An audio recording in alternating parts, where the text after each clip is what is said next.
हमने आस्तीनों में खुद ही सांप पाले हैं। हमने आस्तीनों में खुद ही सांप पाले हैं। हमको क्या मिटाएंगी गर्दिशें ज़माने की।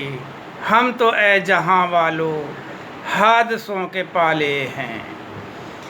Good morning friends, myself G Khan from Mumbai. आज फ़लस्तीन के ऊपर तबसरा करना चाहता हूँ, ध्यान से सुनिएगा।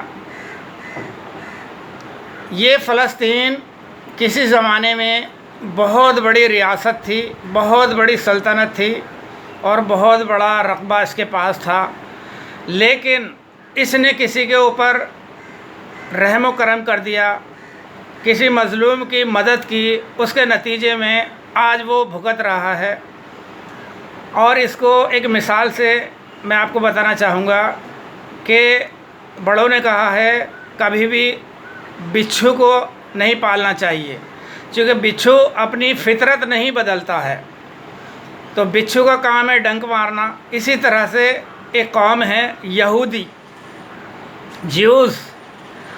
ये कौम बिच्छू की तरह डंक मारने का काम करती है।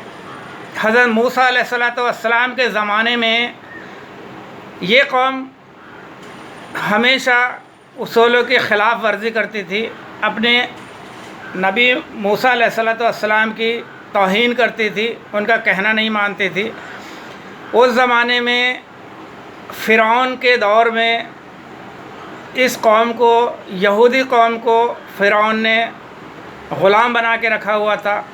ये हमेशा से ग़ुलामी की ज़िंदगी जीती आई है और ग़ुलामी की ज़िंदगी बसर करते हुए ये जिस थाली में खाती है उसी में छेद करती है, इसकी फ़ितरत में दाखिल है। अल्लाह रब्बुल आलमीन ने इस कौम के ऊपर हमेशा रहम व करम किया। तमाम अंबिया कराम इस कौम के ऊपर नाजिल किए, लेकिन इसने अपने तमाम अंबिया कराम का कत्ल कर दिया और मनमानी तरीके से ज़िंदगी बसर करने की कोशिश करती है, अल्लाह के उसूलों की ख़िलाफ़ वर्जी करती है। ये कौम इंसानियत के दुश्मन हैं। ये कभी भी इंसानों के काम नहीं आती, ये इंसानों को ग़ुलाम बनाना चाहती है। तो आज फ़लस्तीन जो एक बहुत बड़ा मुल्क हुआ करता था, उसका सारा हिस्सा इस यहूदी ने, जो इसराइल के नाम से अपने आप को बोलता है, जबकि इसराइल कोई कंट्री नहीं है, ये दहशतगर्द लोग हैं। ये मुनज़्ज़म तरीके से अपने काम को आगे बढ़ाते हुए फ़लस्तीन की तमाम जायदाद ज़मीनें कब्ज़ा कर ली हैं। फ़लस्तीनियों का कत्लेआम कर रखा है इन्होंने पिछले 100 सालों से। और आज पोजीशन ये है कि इसने अपने साथ नसरानियों को मिलाया हुआ है और उन तमाम ज़ालिमाना हरकतें करने वाले तमाम दुनिया के मुल्कों को इकट्ठा अपने साथ किया हुआ है, जिसमें अमेरिका सर्वे सर्वा है। और ये फ़लस्तीन को बिल्कुल बेसहारा कर दिया गया है। ना फ़लस्तीन के पास हथियार हैं, ना फ़लस्तीन के पास कोई सिस्टम है। वो निहत्ते हैं और उनको मस्जिद अक़सा के अंदर इबादत करने की भी इजाज़त नहीं दी जा रही है। और आप देख सकते हैं रोज़ाना हज़ारों की तादाद में बेसहारा, मज़लूम, निहत्ते फ़लस्तीनियों के ऊपर बम बरसाए जा रहे हैं। फ़लस्तीनियों की कोई सुनवाई नहीं हो रही है। लेकिन अगर जो लोग जुल्म के ख़िलाफ़ खड़े हो जाते हैं, जुल्म के ख़िलाफ़ लड़ते हैं, उन्हीं को बल्कि दहशतगर्द और मुजरिम करार दिया जा रहा है। ये बहुत बड़ी नाइंसाफ़ी है। वक्त इसका बदला ज़रूर लेगा और जो लोग ज़ालिमों के साथ काम कर रहे हैं, ज़ालिमों की पुष्पनाही कर रहे हैं, ज़ालिमों का साथ दे रहे हैं, उनको इसका ख़ुमियाज़ा बहुत जल्द भरना पड़ेगा। अब मुस्लिम कौम जाग चुकी है और वो लोग जाग चुके हैं जो ज़ालिमों के ख़िलाफ़ हमेशा से अपनी जानों की क़ुरबानी देते आए हैं। दुनिया के हर उस इंसान को फ़लस्तीन से हमदर्दी है जो मज़लूम की हिमायत में खड़े होते हैं। आज फ़लस्तीनी मज़लूम हैं, हमें सबको चाहिए कि ज़ालिम इज़राइल के ख़िलाफ़ उठ खड़े हों और फ़लस्तीनी मज़लूमों का साथ दें। इसके लिए मैंने एक गज़ल पेश करने की पेशकश की है, मुलाहिज़ा कीजिएगा। ताक़तें तुम्हारी हैं, ताक़तें तुम्हारी हैं और खुदा हमारा है, और खुदा हमारा है। ताक़तें तुम्हारी हैं और खुदा हमारा है।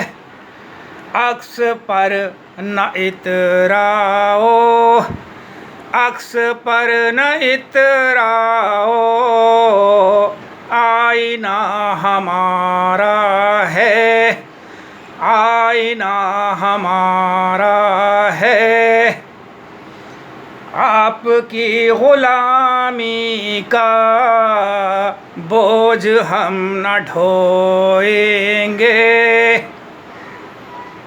आपकी ग़ुलामी का, आपकी ग़ुलामी का बोझ हम न ढोएंगे।